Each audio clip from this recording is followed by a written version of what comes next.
ખબર ને બૈલું, આ છે ને ઉત્તરાયણ હવે નજીક આવે છે બરાબર, તો ખબર નહીં પણ મને એવા વિચારો આયા કરે છે કે પવન આવશે ને યાર ઉત્તરાયણના દિવસે. આવશે યાર કાકી. આવું તું ફ્રી બેઠી હોય ત્યારે આવું બધું શું વિચારે છે? અરે પણ દર વખતે ઉત્તરાયણના દિવસે જ પવન નથી આવતો યાર. આવશે લી આવશે, હવે ચિંતા ના. અને પછી ના આવે તો પછી હવે તું શું કરી લેવાની? ચાલ હવે જે થવાનું હોય એ થશે, એમાં તું કશું કરી નથી શકવાની, સમજી ગઈ તું? પણ કઈક તો રસ્તો કાઢવો પડશે ને. પવનમાં હું રસ્તા કાઢવાને લી? તમે ટાઇટેનિક પર લીંબુ મરચા લગાડી દો તો આમ પલટી ના મારે તેમ? એવું નથી કહેતી હવે. બાબાજી, જે હોય જેટલું મળે એમાં ખુશ રહેવાનું યાર. એમ નહીં, પણ પવન ના જ આવ્યો તો પછી હું મારી બધી ફ્રેન્ડ્સ ને બધું કહીશ કેવી રીતે? આમ બધું આમ કે કેટલું એન્જોય કર્યું ને બધું.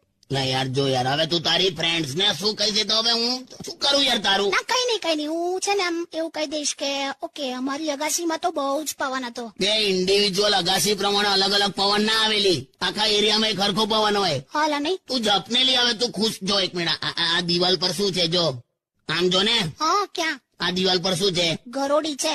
હા, પણ આપણે શું કહેવાનું? ઓહો, જો કે કુપોષણ વાળો મગર જોયો. જાઓ ને યાર, કેવા એક્ઝામ્પલ આપો છો. તને આ રીતે જ સમજાવે. હાર ચાલ ગીત સાંભળ ચાલ, અને આવું ખોટા વિચાર ના કરીશ. આવશે પવન. ઓકે.